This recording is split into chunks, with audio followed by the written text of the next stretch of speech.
Thank you. Well, it is it is great to be back in Portland. And I just want to point out, every time I come to Portland, it's like 80 degrees and sunny. I just want to make that point. I'm not saying that I'm the reason, but there does seem to be a correlation between. I love you back. Thank you. Thank you.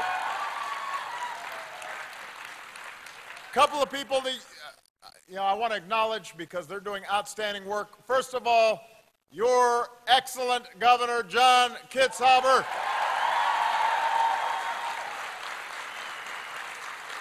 He's making a difference. Former Governor Barbara Roberts. We love Barbara. Secretary of State Kate Brown is here.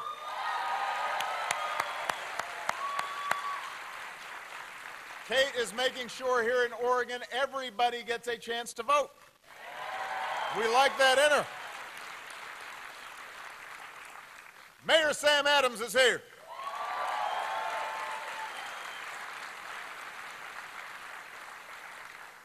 I want to thank somebody who put so much work into this event, Terry Bean. Give Terry a big round of applause.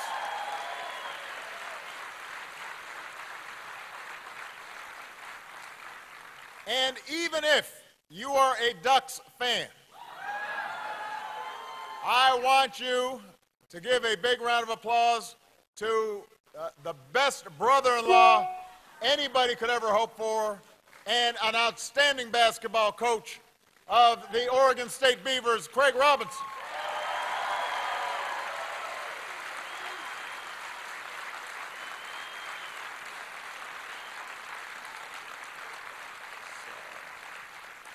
So no offense, Ducks fans, but I got a root for family.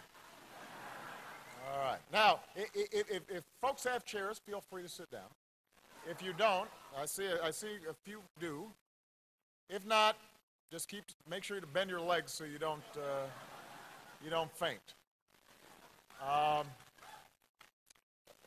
It is wonderful to be back in Portland. One of my favorite events ever was the rally we had by the water in Portland 4 years ago.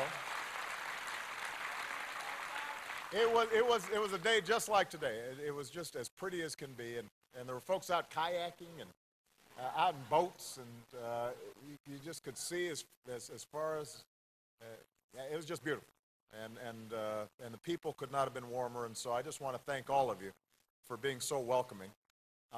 This is my last political campaign. No, I'm term limited. That's the way it works.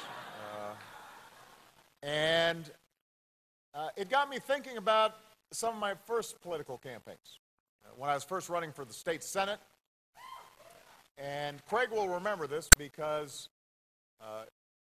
we'd have to go to Kinko's to print out flyers. And he'd be drafted along with Michelle and some friends, and we'd just go around neighborhoods and knocking on doors. And then later when I ran for the United States Senate, which was a loftier office, obviously, but I didn't have a loftier infrastructure around me. So we didn't have Marine One. We did not have Air Force One. I drove myself in my car, usually with one staff person. And back then, young people, you will not remember this, but there were these things called maps because we did not have GPS. They were on paper, and you'd have to fold them. You'd unfold them, and then trying to fold them back was really difficult.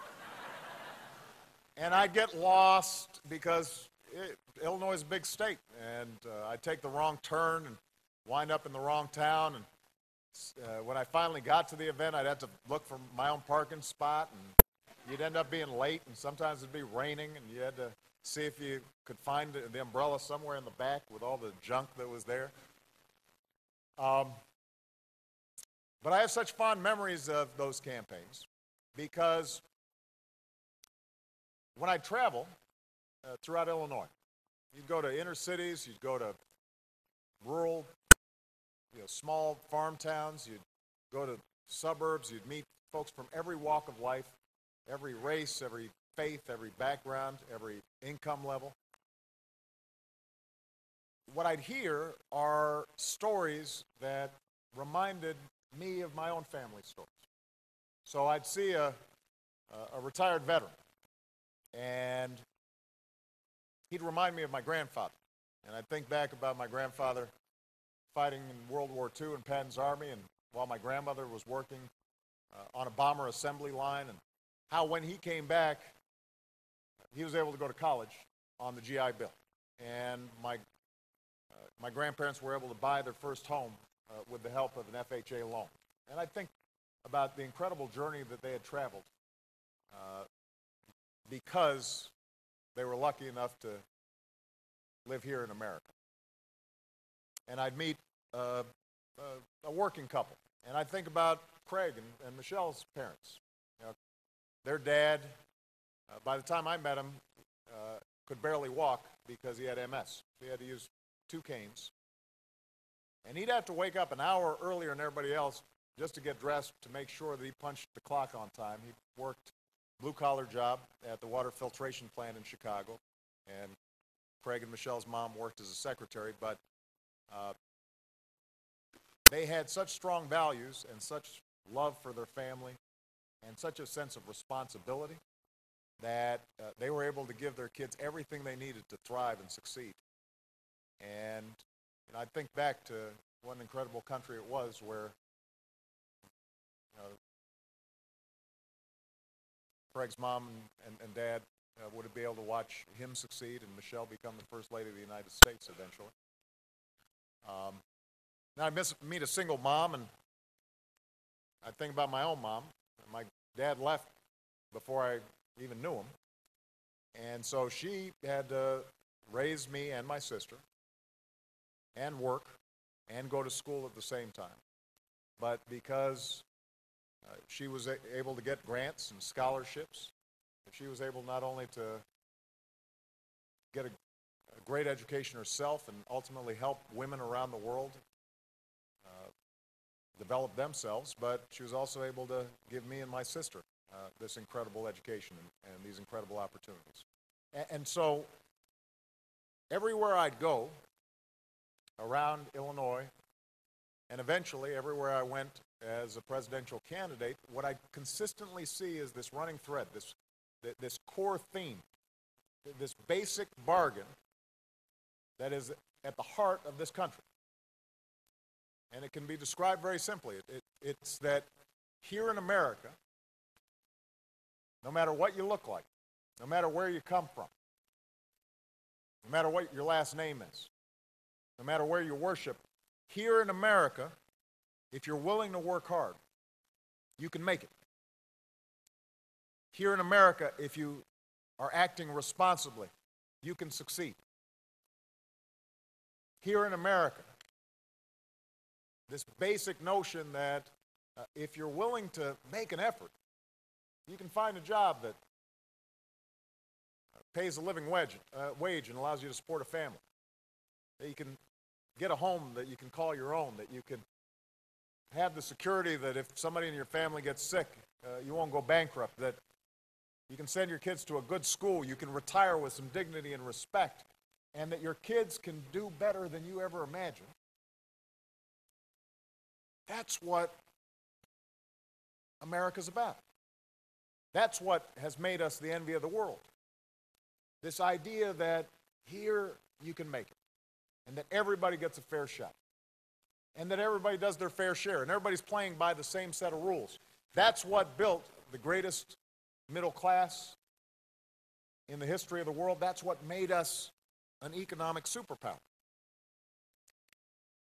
And I'm here today for the same reason that I came 4 years ago. When I ran in 2008, it was because that basic bargain, that basic notion that you can make it here if you try, that had started to slip away from more and more people. We had gone through a decade in which people were working harder but making less money, while the costs of everything from college education to health care were going up. We had fought 2 wars on a credit card. We'd taken a surplus, and because of tax cuts that weren't paid for, we had turned them into deficits. And it all culminated in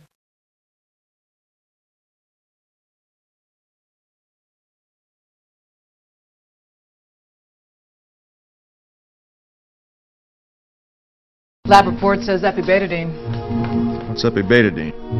No idea. Need to go on the DA. Machu Picchu? Where's Machu Picchu? Sounds like a sneeze. Experience the speed of Charter with all your devices on the nation's fastest internet. Thank you. Well, it is great to be back in Portland.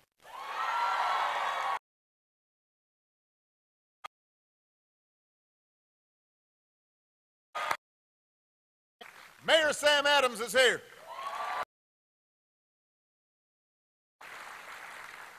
I want to thank somebody who put so much work into this event, Terry Bean. Give Terry a big round.